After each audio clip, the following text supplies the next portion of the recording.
अचानक अथर्वला असं काय झालं, त्यासाठी मला बनवावं लागली एक छान अशी सुंदर रेसिपी. आणि काय झालं काय नाही हे सगळं तुम्हाला व्हिडिओमध्ये बघायला भेटेल.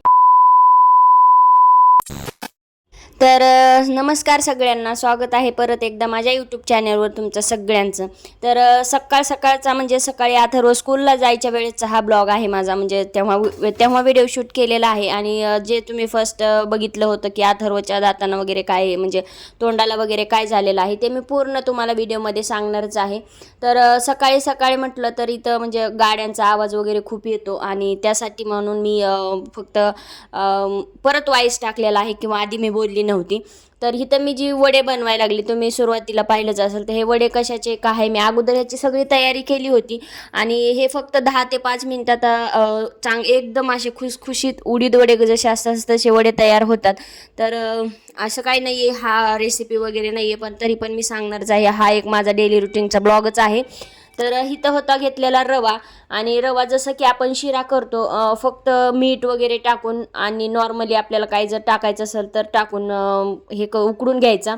तर त्यापासूनच मी पूर्ण जर रेसिपी पाहिजे असेल तर बघूच, तसंही कोणाला रेसिपी म्हणजे असतातच ऑलरेडी, त्याच्यामुळं कोण सांगत नाही आहे. पण हे मी काहीतरी म्हणजे आम्ही गावाक असताना केलं होतं, त्यासाठी अथर्वचे म्हणजे थोडासा त्रास झाला होता अथर्वला, त्यासाठी ही केलेलं होतं. तर हे रव्यापासून मी बनवलेलं आहे, एकदम हेल्दी. आणि म्हणजे काय म्हणजे असं हे नाही आहे की बाबा जास्त हे काय होणार नाही असं, म्हणजे नाही का. तर काही जण रवा खात नाहीत, म्हणजे शिरा वगैरे खात नाहीत, मुलं उपीट वगैरे खात नाहीत, तर हे आवडीनं वडे वगैरे आवडीनं खातात.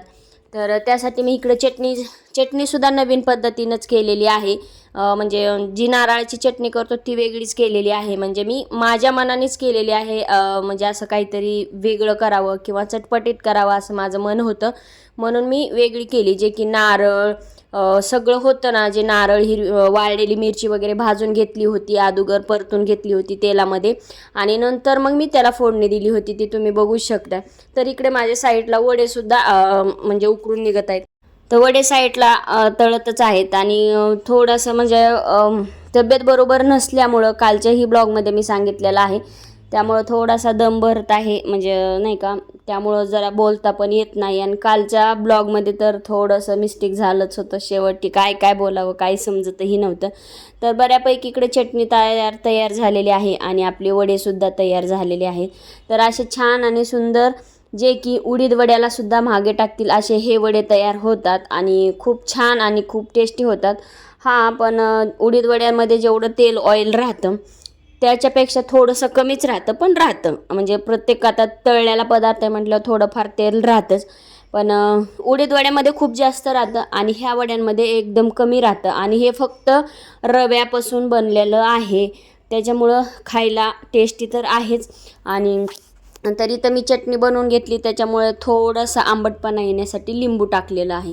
आणि इकडे वडेसुद्धा तयार चाललेले आहे. सकाळ सकाळचा जो रुटीन आहे हे माझं. सकाळी सकाळी जवळपास 6:30ला मी उठल्यापासून म्हणजे 7 वाजले असतील तेव्हा सकाळ सकाळ आवरावं लागतं. तर असं तयार झालेलं आहे. तर अथर्वचा टिफिन भरायचा आहे, मी हे ताटामध्ये घेतलेलंच आहे तुम्हाला सगळ्यांना दाखवण्यासाठी. पण मी त्यावेळेस म्हणजे एकदम फ्रेश ब्रश वगैरे करून असते, त्याच्यामुळं मी खाऊनसुद्धा पाहिलं होतं किंवा अथर्वलासुद्धा दिलेलं होतं.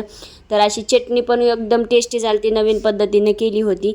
आणि असे एकदम क्रिस्पी काय म्हणतात, कुरकुरीत वगैरे असे एकदम छान वडे झालते. ही रेसिपी मी फर्स्ट टाईम मी गावी गेली होती उन्हाळ्यात तेव्हा केली होती, पण जमतंय नाही जमतंय त्यासाठी मी व्हिडिओ केला नव्हता. तर फायनली आलो. अथर्वचे दुखत होते दात, म्हणजे अथर्व आता 9वं वर्ष लागलेलं आहे तरी त्याचे काही दात पडत नाहीत आणि 2 दात खालचे हालत होते. तर ते हालतच होते आणि खालून दात उगवले होते आणि ते वरचे काय म्हणजे खालचे 2 दात जे होते ते पडतसुद्धा नव्हते. त्याच्यामुळं मला त्याला दवाखान्यात न्यावं लागलं.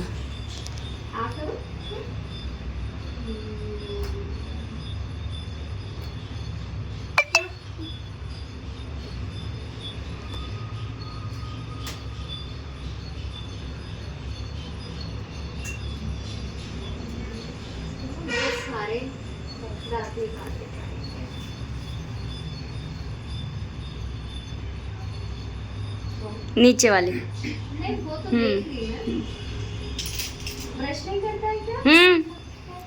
किडले चॉकलेटी वो जो 2 नीचे की वो तो अभी तुरंत निकालना पड़ेगा, ठीक है। उसके अलावा जो है ना ये वाला किडलेले, ये जो दोनों साइड के है ना सड़ गए हैं, हाँ। वो भी निकालना पड़ेगा। कितना खर्च आएगा? अभी तो फिलहाल 2 ही निकालूंगी, फिर ब्रेक लेंगे। देखो मैं 1200 लेती हूँ एक दांत का, ठीक है, पर अब इसका 2 है और बाद में भी आपको 2 दांत के लाऊंगी, तो मतलब 1000 में तर दवाखान्यात नेल्याच्या नंतर दात उपटायला सांगितले होते, तर विचार करून करून संध्याकाळी म्हणजे वापस येऊन परत संध्याकाळी गेलो आणि दात 2 आहेत ते उपटले. तर भेटू नेक्स्ट ब्लॉगमध्ये.